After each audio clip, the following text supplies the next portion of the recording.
Bienvenidos una vez más, que Dios nos concede estar aquí en este lugar. Bienvenido familiar de nuestra hermana Adriana. Una vez más le damos la cordial bienvenida. Damos muchas gracias a Dios que nos da el regalo de tenerlo aquí entre nosotros. Es una bendición para nosotros y nos gustaría, nos encantaría volverlo a tener otra vez. ¿Verdad que sí, iglesia? Amén. Estamos contentos. Le esperamos. Ahorita lo invitó su hermana, la siguiente vez ya no necesita ninguna invitación. Las puertas de aquí están abiertas para recibirle. Y si por ahí alguien se nos pasó, que llegó después de la bienvenida, pues también siéntase igual. Bienvenido, bienvenida. Gracias damos a Dios. Bueno, vamos a tomar el tema de hoy. Como siempre, utilizamos para ello la Biblia, la palabra de Dios, que es lo que predicamos aquí. Y la Biblia, pues por lo general no tiene elogios para nosotros, más bien tiene exhortaciones, amonestaciones, y a veces son duras, son difíciles de digerir, pero no podemos ablandar la palabra de Dios, no la podemos endulzar para que nuestros oídos se oiga bonito. Tenemos que repetirla así como está en la Biblia. Y el tema de hoy se titula Mi parecido con, y lo dejo en puntos suspensivos. ¿Con quién es el parecido que tú tienes? ¿Con quién es el parecido que yo tengo? Ahorita vamos a explicarnos más adelante. Pero empecemos por la introducción. Entre los jóvenes el día de hoy, especialmente los jóvenes, aunque también se da en algunos adultos, hay manifestaciones externas, o sea, visibles en su cuerpo, en su forma de vestir, etcétera, que antes no se veían, por lo menos no era tan notorio como el día de hoy. Por ejemplo, entre los hombres ya se acostumbra, muchos de ellos, los jóvenes sobre todo, repito, que traen tatuado gran parte del cuerpo. Antes a veces algunos tenían un tatuaje por ahí escondidito de un timón o algo así, los que se dedicaban a la marina, ¿verdad? Pero ahora traen tatuado pues una gran parte de la piel, del cuerpo.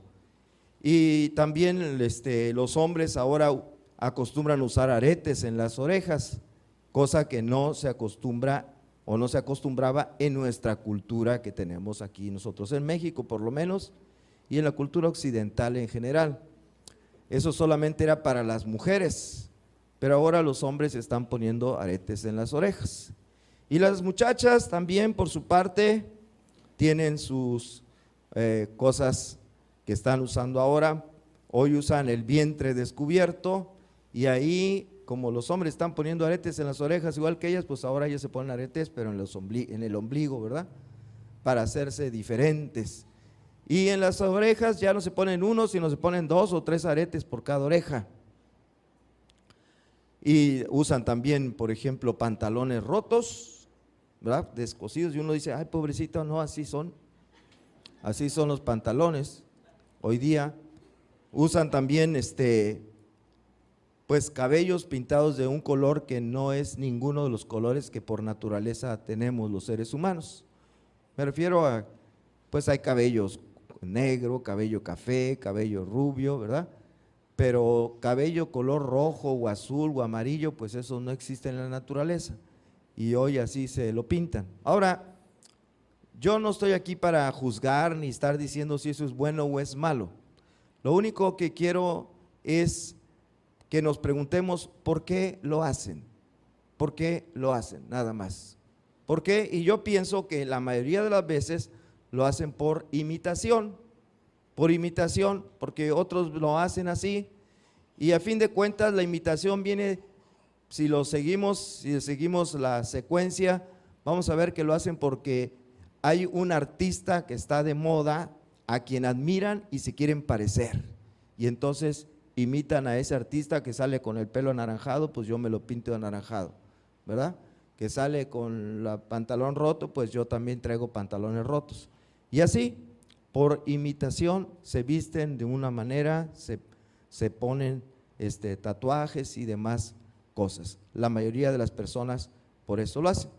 Pero nosotros como cristianos, aquí lo pongo al frente, como cristianos sabemos a quién nos deberíamos parecer. ¿Sí lo saben? ¿A quién nos deberíamos parecer los cristianos? En el mismo nombre lo dice, ¿verdad? El mismo título de cristianos nos dice a quién nos deberíamos parecer. ¿Quién debería ser nuestro modelo? Ya sabemos quién, pero el problema es realmente a quién nos estamos pareciendo. ¿Realmente a quién nos parecemos? O sea, una cosa es a quién nos deberíamos parecer y otra cosa es a quién realmente nos parecemos. Nuestra manera de pensar, nuestra manera de ser, nuestra manera de actuar, ¿a quién nos parecemos?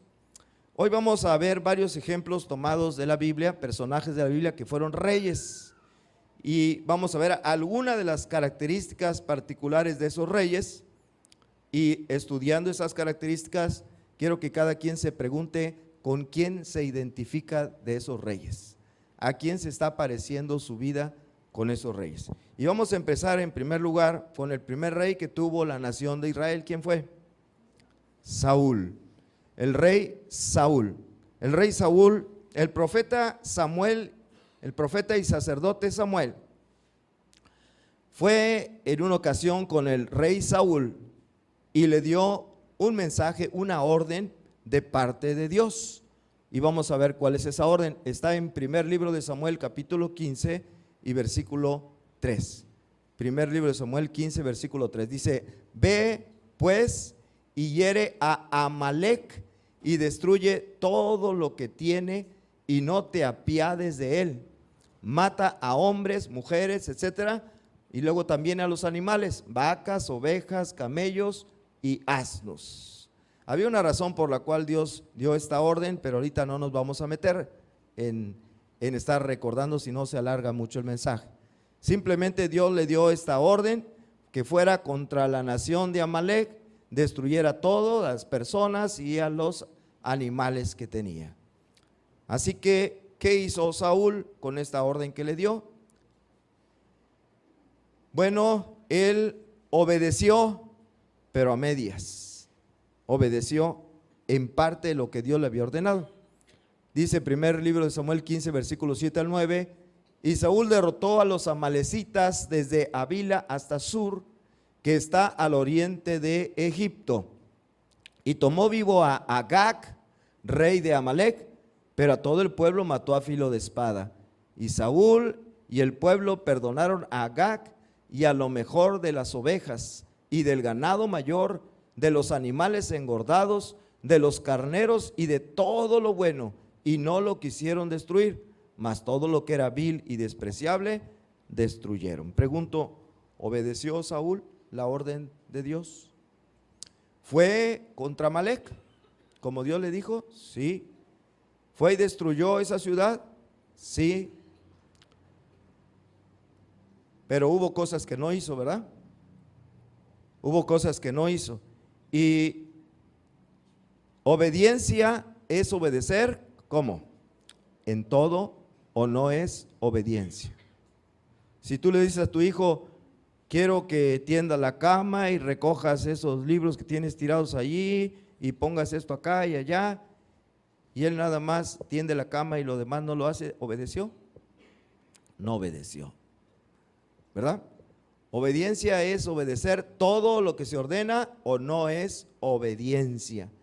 Y entonces va Samuel y le reclama a Saúl por su falta de obediencia.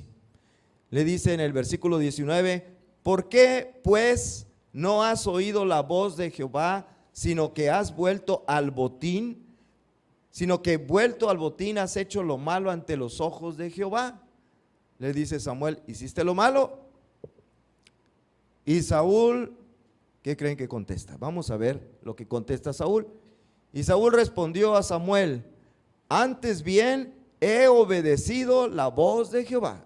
No, ¿qué te pasa, Samuel? Yo sí obedecí lo que me ordenó el Señor. Dice, mira, fui a la misión que Jehová me envió y he traído a Agag, rey de Amalec. ¿Quién le dijo que hiciera eso? ¿Cuál era la orden? Que lo matara, ¿verdad? No que lo preservara. Luego, y he destruido a los amalecitas. A eso sí, lo obedeció. Mas el pueblo tomó del botín ovejas y vacas, las primicias del anatema para ofrecer sacrificios a Jehová tu Dios en Gilgal. Mira, trajimos unos animalitos de los más bonitos que encontramos, pero ¿sabes? Es para ofrecerlos como una ofrenda a Dios. ¿Cómo ven?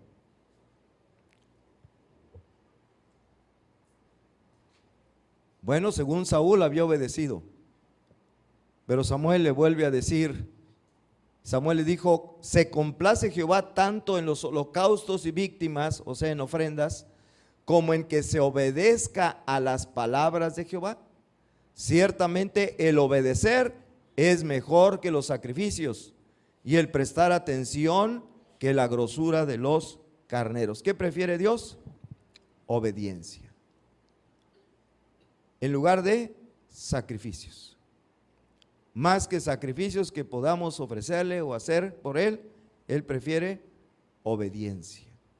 Y es lo que le dice Samuel al rey Saúl. Así que algunos cristianos se identifican con Saúl en una de estas dos cosas, y ustedes sabrán si son de esos. Por eso les dije al principio, mi parecido con quién es. Quizá algunos de aquí se parecen a Saúl en una de estas dos cosas o en las dos. La primera, inciso A, obedecer a Dios en algunos mandamientos sí, pero en otros no. ¿Obedeció Saúl algunos mandamientos? Sí, pero otros no, ¿verdad? Una parte de la orden sí lo obedeció, la otra parte la desobedeció. ¿Cómo ve, hermanos santos, eso se permite en el ejército? ¿No, verdad? ¿Obedecen todo o no es obedecer? Pero hay algunos que dicen, bueno, yo le obedezco a Dios en esto y en esto y esto, pero en esto que no se meta, y eso yo es mi vida, yo hago lo que yo quiera con eso. Es mi asunto personal, allí yo no lo voy a obedecer. Así hay, ¿cuántos Saúles hay aquí? Levante la mano. No, no la levante. Sí la dejamos mejor. Yo le obedezco a Dios en esto, pero en esto otro, no, ahí no me gusta. No estoy de acuerdo con Dios. O el inciso B, pretender sobornar a Dios con ofrendas para no hacer lo bueno. Bueno, sí, yo cometo algunos pecadillos por ahí, pero voy a dar una muy buena ofrenda y con eso Dios como que no ve mis pecados, como se va a hacer a un ladito, ¿verdad? Va a ser la de la vista gorda, así como que no vio. ¿Creen que se puede sobornar como Saúl a Dios por medio de ofrendas? Él desobedeció, pero le iba a ofrecer una ofrenda, sacrificios, holocaustos a Dios. Dijo, con eso ya lo tengo contento. Bueno, quizá alguno se parece a Saúl en alguna de estas dos cosas que estoy poniendo aquí. Otro rey, ¿quién siguió de Saúl? David. Su hijo David, ¿verdad? No es cierto, no fue su hijo. No era de su familia, ya andaban diciendo algunos que sí. El rey David, vamos a ver lo que dice la Biblia acerca del rey David. En Hechos capítulo 13, versículo 22 dice, quitado se refiere a Saúl, Saúl por desobediente Dios lo quitó y no puso a un hijo de Saúl, sino puso a uno que no era hijo de Saúl, uno que no era de su familia, David. Quitado les levantó por rey a David, de quien dio también testimonio diciendo, he hallado a David, hijo de Isaí, varón conforme a mi corazón. ¿Saben ustedes que Jesucristo es descendiente en cuanto a la carne de David? De ese David. Y dice que la Biblia que Dios dio testimonio de David que he hallado un hombre conforme a mi corazón. Era un hombre conforme al corazón de Dios. David fue un rey que hizo muchas, pero muchas cosas buenas, rectas delante de los ojos de Dios. David fue un hombre que nunca cayó en el pecado de idolatría, como los demás reyes lo hicieron. Nunca cometió idolatría, o sea, nunca rindió culto, nunca adoró a nadie, sino solamente a Jehová Dios, al único y verdadero Dios, al Dios de Israel, a nadie más. Por eso fue agradable a Dios. David amaba mucho a Dios y le gustaba la música. Él era músico y era también cantante. y compuso muchos cantos para alabar a Dios. Y están aquí en la Biblia esos cantos, está en el libro de los Salmos.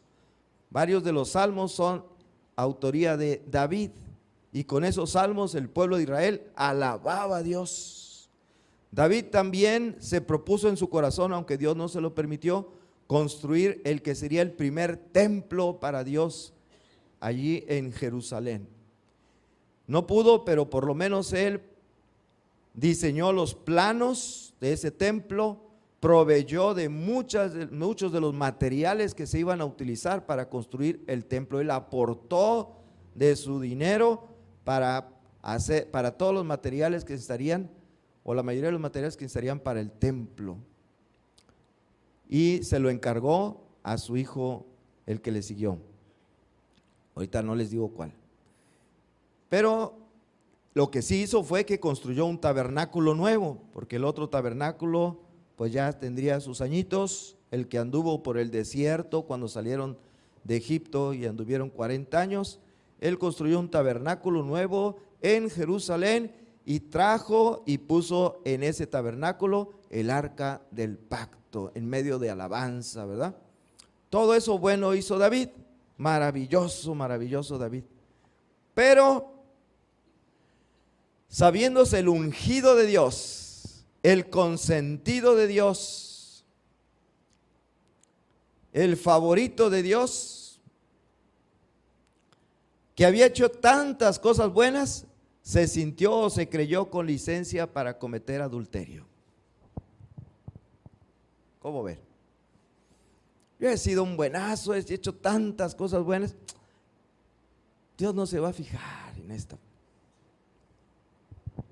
Vamos a ver el problema de David. Y sucedió un día, dice segundo libro de Samuel, capítulo 11, versículos del 2 al 4. Y sucedió un día, al caer la tarde, que se levantó David de su lecho y se paseaba sobre el terrado de la casa real. Y vio desde el terrado a una mujer que se estaba bañando, la cual era muy hermosa. Envió David a preguntar por aquella mujer, y le dijeron: aquella es Betsabé, hija de Eliam, mujer, o sea, esposa de Urías Eteo. ¿Cómo estaba casada? Digo, Betsabé estaba casada, y él también. Y envió David mensajeros y la tomó y vino a él, y él durmió con ella.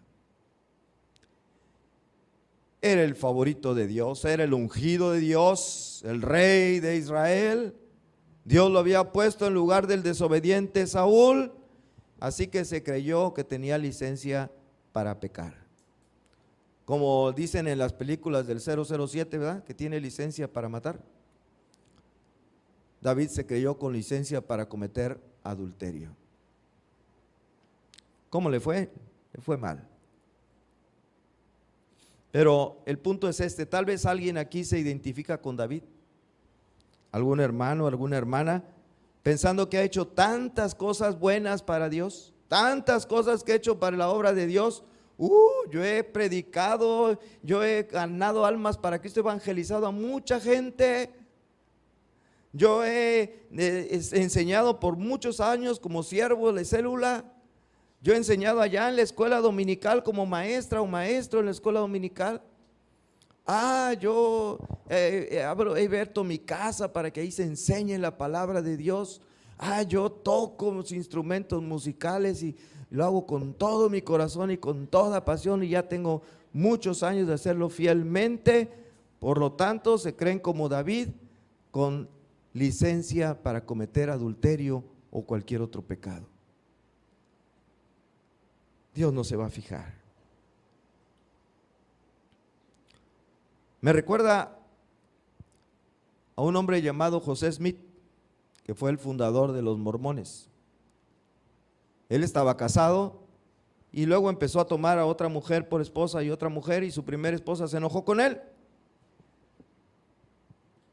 Y está en su libro que ellos tienen, dice, él dijo que recibió un mensaje de parte de Dios a su esposa, para su esposa, que decía: no se enoje mi sierva, no me acuerdo cómo se llamaba, Emma o algo así, contra, sí, Emma, los hermanos sí saben de eso, Bueno, no se enoje mi sierva Emma contra mi siervo José Smith, porque yo le he dado que tenga otras esposas.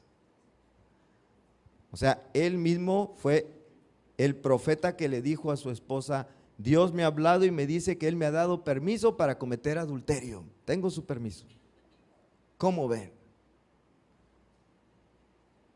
Así algunos hermanitos creen que Dios les ha dado permiso para cometer adulterio o algún otro pecado. Y viven tan campantes, tan tranquilos. Bueno, ¿alguien se identifica con David? No levanten la mano, por favor. Vamos al siguiente. Ahora sí, ¿quién fue el hijo de David? Salomón. El rey Salomón. Vamos a ver primero el pasaje, primero de Reyes 11, versículos 1 al 4. Pero el rey Salomón amó, además de la hija de Faraón, a muchas mujeres extranjeras, a las cuales, cuando dice extranjeras, se refiere a que no eran de su nación, la nación de Israel. Como nosotros, imagínense, somos mexicanos y que nos casáramos con una irlandesa o una alemana o algo así, ¿verdad?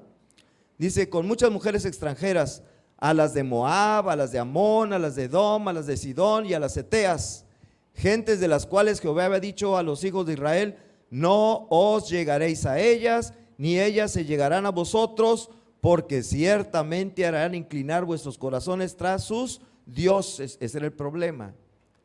El problema no era la nacionalidad, el problema era sus creencias, su religión, que ellas iban a influir en ellos y los iban a hacer que se volvieran también idólatras, adoradores de dioses falsos, por casarse con esas mujeres. Pero Salomón lo hizo, y no solamente con una, con varias. Ahora, ¿quién fue Salomón? Salomón fue el hijo de David, el rey que gobernó después de su padre David, y fue un hombre al que Dios le dio un don muy especial. ¿Cuál fue ese don? La sabiduría.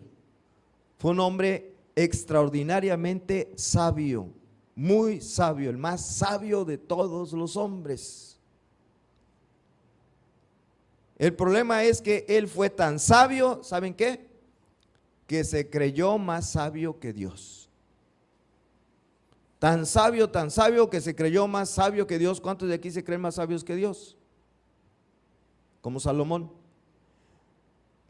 Me imagino que él pensaría, bueno, Dios nos ha ordenado en las escrituras, en su palabra nos dice que no me debo casar con una mujer extranjera porque ella va a influir en mí para que yo me vuelva un idólatra, pero eso es para otros hombres, no para mí. Yo no soy un tonto, yo soy inteligente, soy sabio, a mí no me van a convencer mis mujeres, al contrario, yo las voy a ganar para mi religión. Ajá, ¿y qué pasó al final? Muy sabio, pero no más sabio que Dios. Dios había dicho, no lo hagan porque entonces esas mujeres los van a pervertir en su fe. Van a hacer que se vuelvan ustedes de esas religiones paganas. Y eso le pasó a Salomón. Él se creyó más sabio que Dios. Y hermanos, bueno, dice el versículo 4, sus mujeres inclinaron su corazón tras dioses ajenos, y su corazón no era perfecto con Jehová su Dios, como el corazón de su padre David. Por eso le decía, David tuvo la característica de que nunca cayó en idolatría, como los otros reyes lo hicieron. Como Salomón sí lo hizo por causa de tomar esposas de pueblos paganos, desobedeciendo a Dios, creyéndose más sabio que Dios. A mí no me va a pasar, yo soy bien inteligente. A mí no me va a pasar eso, yo soy bien sabio. No, al contrario. Hermanos, ¿cuántos cristianos y cuántas cristianas se identifican con Salomón? Yo creo que hay muchos. Y hay muchas. Dios ha dicho en 2 Corintios 6:14, porque ustedes pueden decir, bueno, ese fue el mandamiento para el reino de Israel. pero también es para los cristianos. Dice, no os unáis en yugo desigual con los incrédulos. Aquí ya no habla de raza, habla de fe. No se unan en yugo desigual, no se casen con personas que no sean creyentes, que no crean en ese Dios y en ese Señor Jesucristo que ustedes creen que es su Señor y Salvador. No lo hagan, dice, porque qué compañerismo tiene la justicia con la injusticia y qué comunión la luz con las tinieblas. Pero cuántos cristianos y cuántas cristianas como Salomón dicen, no, yo soy más sabio, eso no me va a pasar a mí, eso no me va a pasar a mí, no, a mí no. Al contrario, mi amor lo va a convertir, ¿verdad que sí dicen? Mi amor lo va a hacer que se vuelva también cristiano, mi esposo o mi esposa. Y yo te digo, qué iluso eres, qué ilusa eres, qué tonta. Te crees más sabio que Dios, te crees más sabia que Dios, y no es así, y no es así. Bueno, ¿cuántos se identifican con Salomón? ¿Cuántos andan de novio y de novia con uno que no es cristiano? Salomonas, levante la mano. No, Salomonos. ¿Ya ven como si nos estamos pareciendo con alguien? A lo mejor no se parecieron a Saúl o a David, pero sí a Salomón. ¿Ok? Vamos con el que sigue. ¿Quién fue el hijo de Salomón, el rey que siguió? Ese está más difícil. Roboam. Roboam, no tiene nada que ver con el nombre, no fue ratero. Roboam, Roboam, dice la Biblia en 1 de Reyes 12, versículo 13, hablando de este rey, y el rey respondió al pueblo duramente, dejando el consejo que los ancianos le habían dado. Cuando Roboam asciende al trono, se le presentó un problema, una crisis en su gobierno. El pueblo vino y le dijo, Roboam, no seas tan severo como fue tu padre, por favor, aligera nuestra carga, trátanos mejor y nosotros te vamos a servir, nosotros vamos a apoyarte, vamos a estar contigo, le dijo el pueblo. Hagan de cuenta que el pueblo de México fuera con los candidatos y dijera, ustedes por favor, trátenos mejor, no nos suban más los impuestos, no nos suban tanto la gasolina, no nos suban esto. Y nosotros vamos a apoyar, vamos a estar con ustedes. Algo así parecido a lo que pasó en tiempos de Roboam. Y Roboam dijo, ¿qué hago? Él no era tan sabio como su papá Salomón. Y entonces consultó con un grupo de personas de edad avanzada, con ancianos. Y los ancianos le dieron su consejo, le dijeron, tú escucha al pueblo, concédele lo que te están pidiendo, no seas tan severo, disminúyele sus trabajos, disminúyele los impuestos, etcétera. Y luego fue y escuchó a un grupo de jóvenes su consejo y los jóvenes dijeron, no te dejes, no demuestres debilidad, que vean que tú eres fuerte, a ti no te van a amedrentar con esas manifestaciones que hace el pueblo, no, tú diles, si mi padre fue así, yo voy a ser más duro todavía. ¿Y qué hizo Roboam? Roboam siguió el consejo de los jóvenes, dejando el consejo de los ancianos. ¿Qué pasó? Le fue mal. A partir de ahí, el reino de Israel se dividió en dos partes. La parte más grande, que estaba al norte, rechazó al rey Roboam y nombró su propio rey, que fue Jeroboam. Y la parte del sur, Judá, continuó siendo gobernada por el rey Roboam. Se dividió el reino, división. Qué triste, ¿verdad? Por culpa de no escuchar el consejo de los ancianos. Y bueno, esto aplica para los jóvenes. Algunos jóvenes cristianos el día de hoy se han de identificar con Roboam. Seguramente que hay muchos aquí que se identifican con Roboam porque desechan la exhortación de sus padres y de personas de edad mayor. Dicen, no, mis papás ya están chocheando, No, estos viejos nos dan consejos, pero son anticuados, ya no se usan para este tiempo. No, yo voy a seguir lo que me dicen mis cuates, mis amigos. Jóvenes, ¿cuántos están así pensando? Sus padres les dicen una cosa y dicen, eso era en tus tiempos. O quiero que llegues a las 9 de la noche a la casa. Eso era, no, mira, ahora todo el mundo llega a la 1, 2 de la mañana a su casa, ¿qué problema hay? Cosas como esas.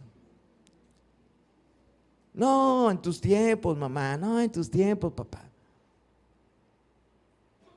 ¿Cuántos Roboames hay aquí ahorita?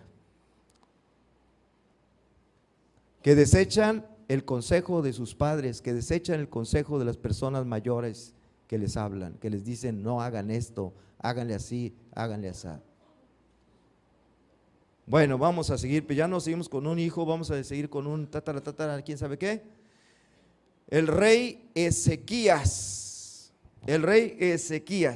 por haber cometido este rey la imprudencia, es otro descendiente de David y de Salomón y de Roboam, por haber cometido la imprudencia a unos visitantes que venían de Babilonia, de mostrarles todas las riquezas que tenía en su reino. Viene el profeta Isaías y amonesta a este rey Ezequías. Le dice esto, Segundo de Reyes capítulo 20 versículos 17 y 18, ahí está en sus Biblias, y acá lo tenemos al frente. Dice: he aquí vienen días en que todo lo que está en tu casa y todo lo que tus padres han atesorado hasta hoy será llevado a Babilonia sin quedar nada, dijo Jehová. Es decir, este rey fue muy tonto porque llegan estos visitantes a saludarlo porque había estado enfermo y querían saber cómo sigue, pero él fue y les mostró todo lo que tenía. Hagan de cuenta que llega alguien a su casa que no sabe ni quién es, un desconocido, lo pasan y le enseñan: mira, aquí en esta parte tengo guardada la quincena y acá tengo guardadas las joyas. Y acá, mira, velas qué bonitas, mira, estas me costaron tantos miles de pesos y estos me costaron y esa persona era un ladrón. ¿Qué creen que va a pasar? Que nomás va a estar esperando que se descuide, se va a meter a la casa y se va a llevar todo. Eso le dijo Isaías al rey Ezequías. Les mostraste todas tus riquezas, pues eso hizo que eso provocó la codicia en estos babilonios, y un día van a venir y se van a llevar todos esos tesoros que tú tienes. Pero quiero que noten algo más. Dice: y de tus hijos que saldrán de ti, que habrás engendrado, tomarán y serán eunucos en el palacio del rey de Babilonia. ¿Alguien sabe lo que es ser eunuco? Lo que quiere decir que serán eunucos, quiere decir que los iban a castrar.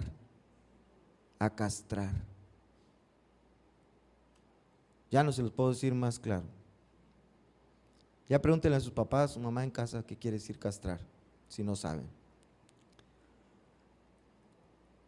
Bueno, el profeta le dice: no solamente se van a llevar el dinero, sino van a tomar a tus hijos y se los van a llevar para que sirvan de esclavos al rey de Babilonia, y los van a castrar, los van a hacer eunucos.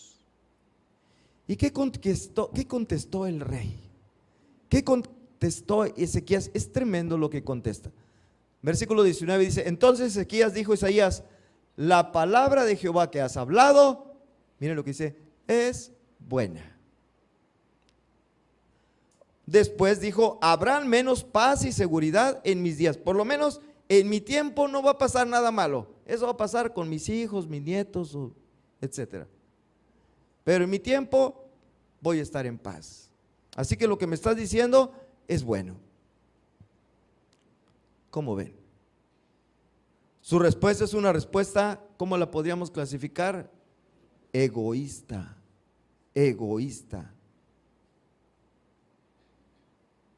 Grandemente egoísta. Le acababan de decir que iban a venir por sus hijos, que los iban a llevar de esclavos a servir en el palacio del rey de Babilonia y que los iban a castrar. Y él dice: la palabra que me has dado es buena, por lo menos a mí no me va a pasar nada. Por lo menos yo la voy a pasar muy bien hasta que me muera. Este hombre egoísta y carente de amor por sus hijos. Carente de amor por sus hijos. Ahora, así también el día de hoy hay muchos padres, tristemente también cristianos, o se llaman cristianos, que se identifican con Ezequías, que se identifican porque dicen: yo no me voy a sacrificar por mis hijos, no, yo merezco ser feliz, yo merezco la libertad, y así que mis hijos que se fastidien, yo me divorcio.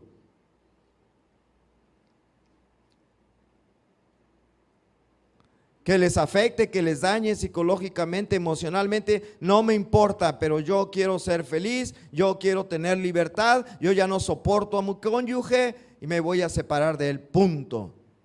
Y mis hijos que se fastidien, no me importa. ¿Cuántos Ezequías hay aquí?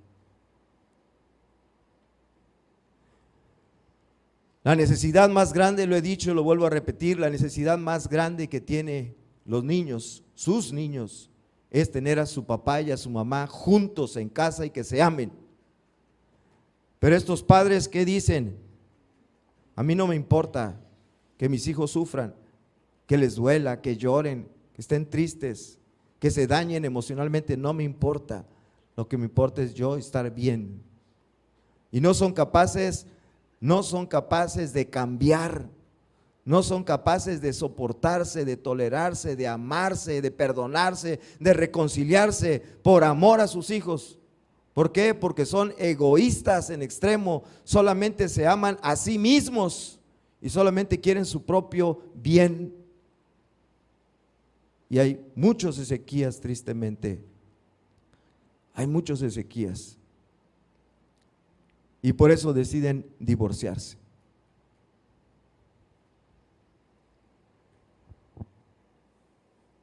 El siguiente, el rey Herodes. El rey Herodes.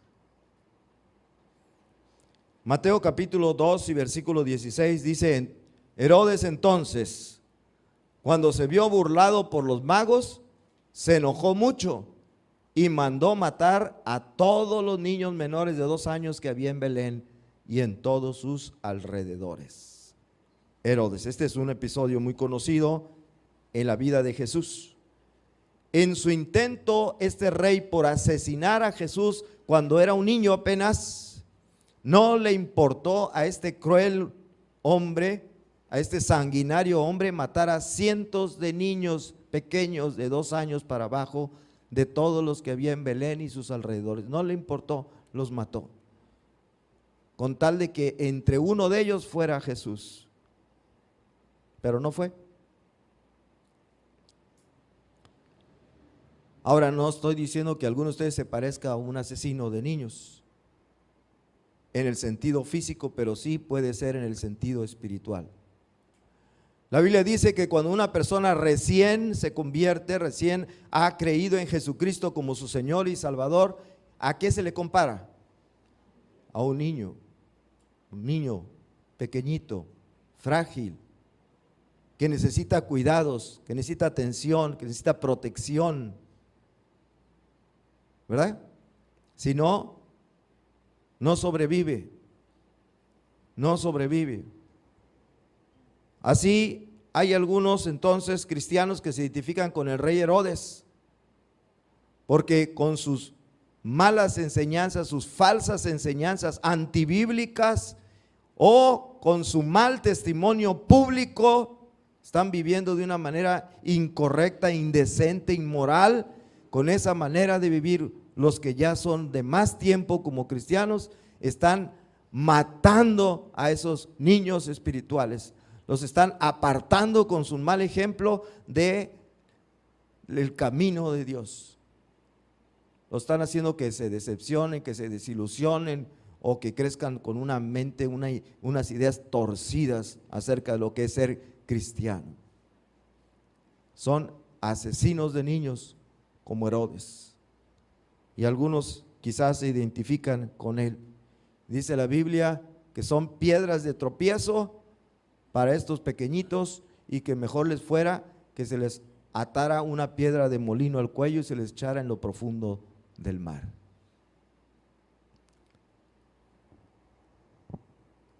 Y vamos con el último, el rey Agripa. El rey Agripa. Este rey tuvo el privilegio de que el más grande, en mi concepto, de todos los evangelistas que han existido en la historia del cristianismo, el apóstol Pablo, le predicara el mensaje de salvación por medio de la fe en Cristo Jesús. Fíjense, tuvo el privilegio de que el mejor evangelista de todos los tiempos, el apóstol Pablo, le predicara el mensaje de salvación. Y yo quisiera leer ese mensaje, ¿qué les parece? Vamos a leerlo. No está aquí en la presentación, pero está en las Biblias. Así que vamos a la Biblia, por favor. En Hechos. Ya se movió esta cosa. ¿Por qué se me movió?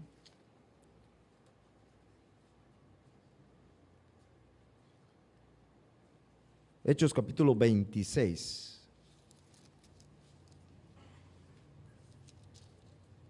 Acá está.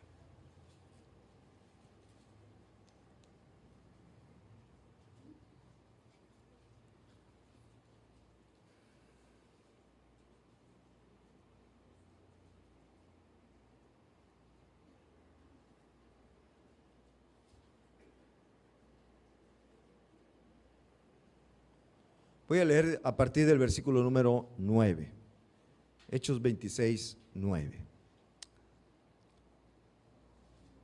Pablo está en un juicio,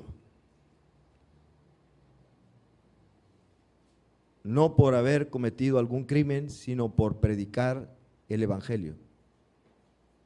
Fue acusado por sus enemigos, fue llevado a juicio y entre los que están como jueces en esta ocasión está un rey llamado Agripa, el rey Agripa. Versículo 9, dice, está hablando Pablo y dice: yo ciertamente había creído mi deber hacer muchas cosas contra el nombre de Jesús de Nazaret, lo cual también hice en Jerusalén. Yo encerré en cárceles a muchos de los santos, y habiendo recibido poderes de los principales sacerdotes, y cuando los mataron, yo di mi voto, y muchas veces castigándolos en todas las sinagogas, los forcé a blasfemar, y endurecido sobremanera contra ellos, los perseguí hasta en las ciudades extranjeras. Ese era Pablo. Odiaba a los cristianos, aborrecía a los cristianos, Pablo. Luego dice el versículo 12, ocupado en esto iba yo a Damasco con poderes y en comisión de los principales sacerdotes. O sea, iba a perseguir más cristianos que estuvieran en Damasco. Versículo 13, cuando a mediodía, oh rey, está hablando al rey Agripa, yendo por el camino, vi una luz del cielo que sobrepasaba el resplandor del sol, la cual me rodeó a mí y a los que iban conmigo. Y habiendo caído todos nosotros en tierra, fíjense que no nada más se cayó Pablo, se cayeron todos.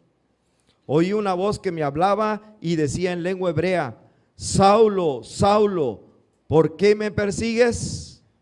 Dura cosa te es dar coces contra el aguijón. Yo entonces dije: ¿quién eres, Señor? Y el Señor dijo: yo soy Jesús, a quien tú persigues.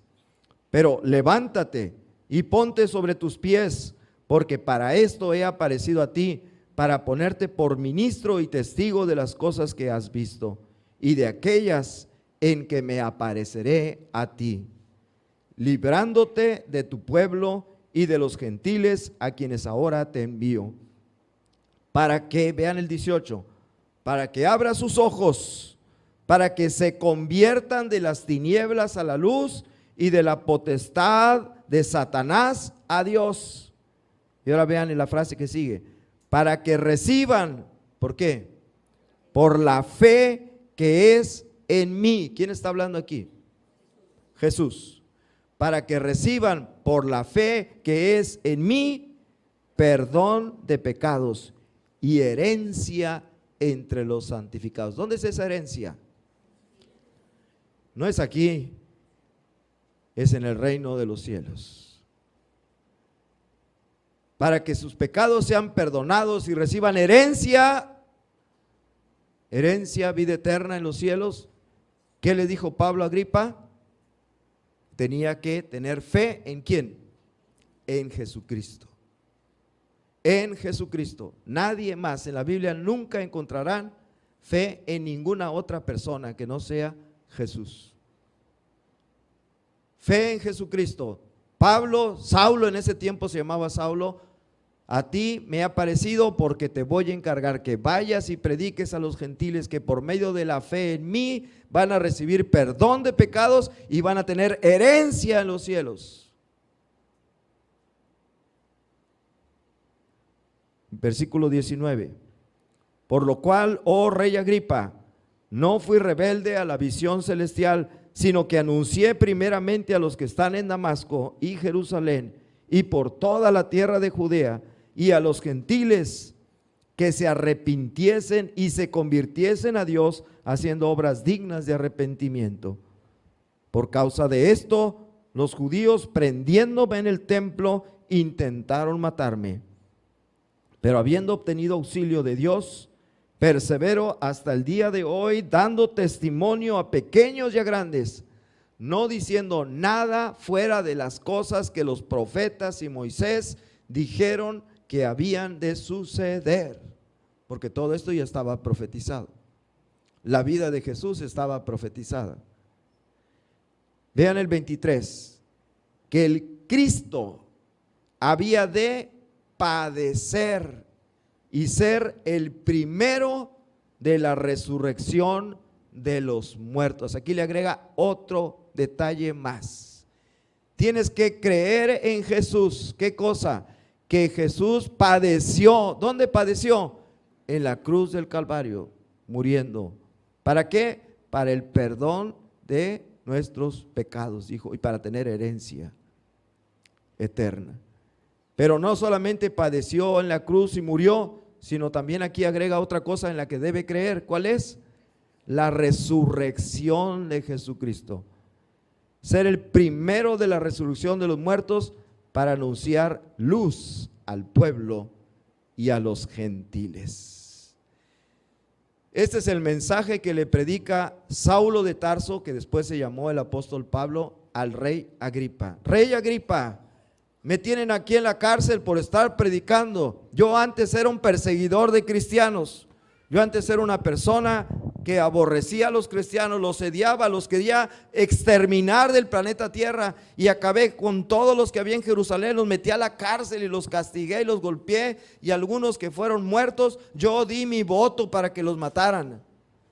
Y como ya no hay más, me vine a buscarlos en otras ciudades y fui a Damasco, y en Damasco había más, me dijeron que había más cristianos, iba contra ellos, pero en el camino se me apareció una luz brillante que me derrumbó al suelo y me dijo: Saulo, Saulo, ¿por qué me persigues? Dura cosa te es dar coces, o sea, patadas contra la punta de una lanza. ¿Quién se perjudica, la lanza o el pie? Dura cosa te es dar coces contra el aguijón, le dice. ¿Y quién eres tú, Señor?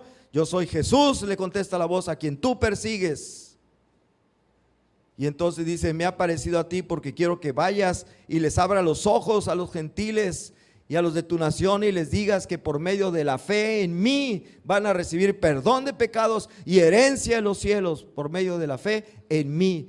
¿Qué van a creer? Que yo he padecido en la cruz del Calvario para el perdón de sus pecados, pero que también resucitó al tercer día de entre los muertos. Y cuando Pablo dice esto de la resurrección, interviene otro de los que estaban ahí en el juzgado, que se llama Festo, versículo 24. Diciendo él estas cosas en su defensa, Festo a gran voz dijo: estás loco, Pablo. Y eso dice la gente, y eso nos dice a nosotros las personas: ustedes están locos por creer esto. Pero aquel que crea estas locuras, dice la palabra de Dios, será salvo. Tendrá perdón de sus pecados y la vida eterna en el cielo. Aquel que rechace creerlo, se irá al infierno, también dice la Biblia. Y Festo dice: estás loco, Pablo. Las muchas letras te vuelven loco, porque él es una persona muy instruida, muy estudiada. Tanto has estudiado que te volviste loco, Pablo, le dice Festo. Versículo 25. Mas él dijo: no estoy loco, excelentísimo Festo. O sea, le habla con mucha propiedad, ¿verdad?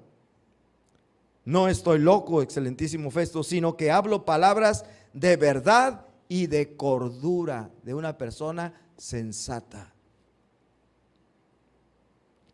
Y luego se dirige al rey Agripa y le dice: pues el rey sabe estas cosas, delante de quien también hablo con toda confianza, porque no pienso que ignora nada de esto, pues no se ha hecho esto en algún rincón. O sea, el rey Agripa sabe que todo lo que digo es verdad.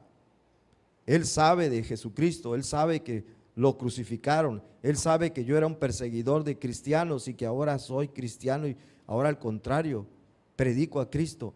Estas cosas no se hicieron en secreto, fueron públicas y notorias, y el rey Agripa lo sabe, y por eso le hablo con toda confianza.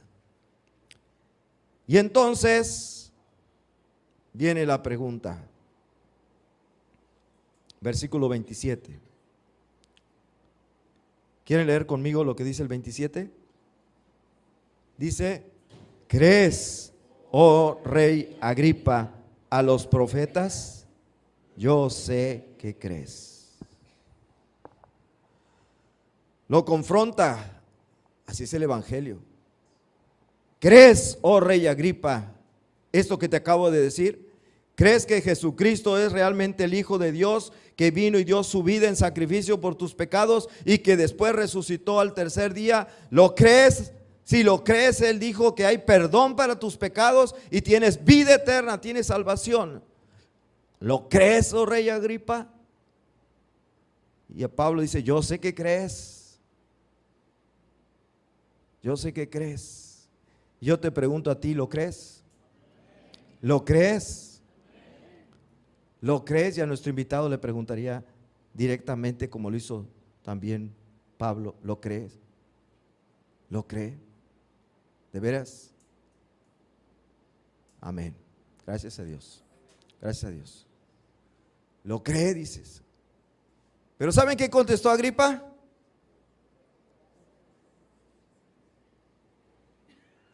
Veamos el versículo que sigue, 28. Entonces Agripa dijo a Pablo: por poco me persuades a ser cristiano.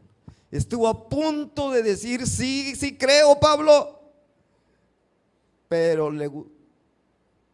era el rey. ¿Qué va a decir la corte?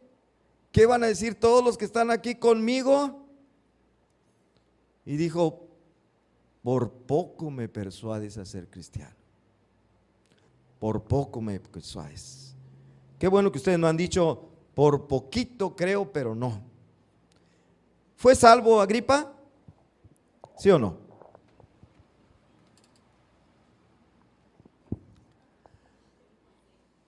Nos quedamos en el rey Agripa. ¿Fue salvo el rey Agripa con esa respuesta? No. Con el Señor no se anda con medias tintas. O es sí creo o no creo. No que, bueno, pues a lo mejor, quién sabe. Yo soy agnóstico. Ni digo que sí, ni digo que no, sino todo lo contrario. Por esa respuesta: por poco me persuades a ser cristiano, Agripa se quedó sin ser salvo. Y hoy está en el infierno. Por poco me persuades a ser cristiano. Hermanos, el propósito de este mensaje ha sido hacerles considerar, recapacitar en qué clase de vida están llevando o estamos llevando. ¿Cuál es nuestra manera de ser, de pensar, de actuar? ¿A quién se parece? Quizás se parece a Saúl o se parece a su hijo, a David, o al hijo de David, a Salomón, o a Roboam, o a Ezequías, o a este rey que se llamó Agripa. ¿Y por qué digo quizá? Si dicen, no, yo sí soy cristiano, yo sí he creído, pero saben, lo voy a acomodar de otra manera. Quizá alguno de ustedes que está escuchando este mensaje el día de hoy, aquí está pensando en su mente, híjole, este hermanito por poco me persuade a vivir como cristiano. Porque no está viviendo como cristiano, está viviendo como mundano.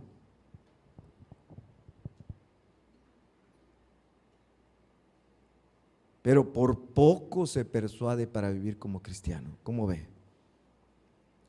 No, yo quiero seguir viviendo como se me pega la gana. Yo quiero seguir haciendo mi vida como yo quiera y no me van a convencer de que voy a dejar lo que a mí me gusta, mis deseos, mis placeres, para hacer lo que Dios manda en su palabra. No. Por poco me persuaden a que viva como cristiano, pero no quiero. ¿Alguna Agripa hay por aquí? Vamos a la conclusión entonces.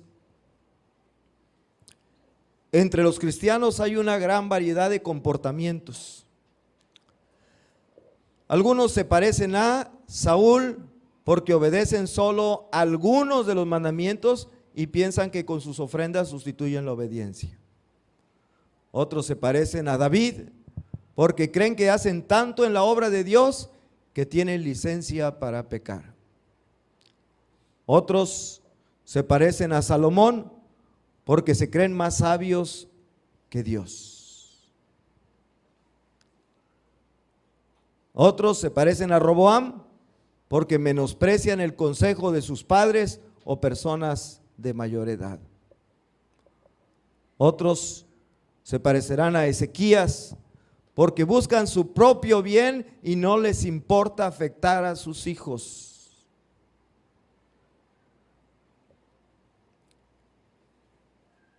Pero ya no lo aguanto, ya no lo aguanto. Quiero mi libertad, mi felicidad. Y mis hijos que se amuelen, que se fastidien.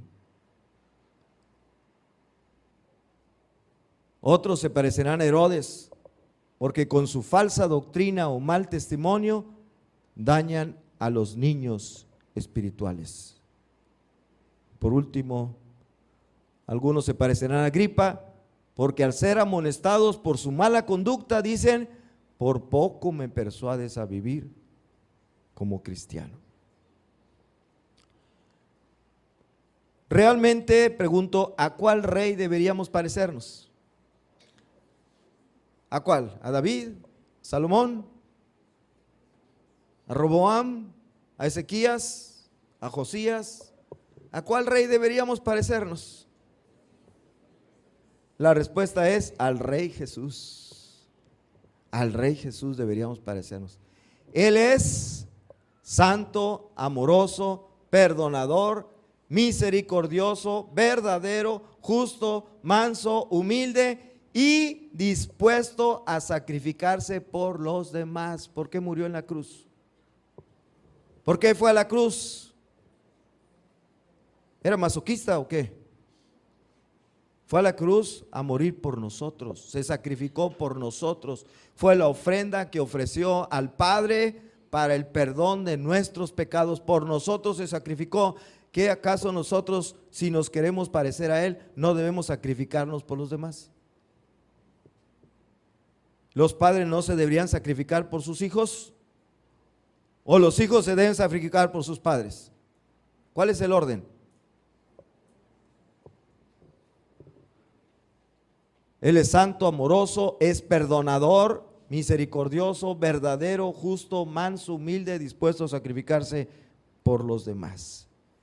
Si te dices cristiano, acepta la invitación de Pablo, que dice en 1 Corintios 11:1, repítanlo conmigo: sed imitadores de mí, así como yo de Cristo. Así que ¿a quién debemos parecernos? A Cristo. ¿Y a quién nos parecemos realmente? ¿Nos parecemos a Cristo? ¿O nos parecemos a algún artista de televisión o del cine?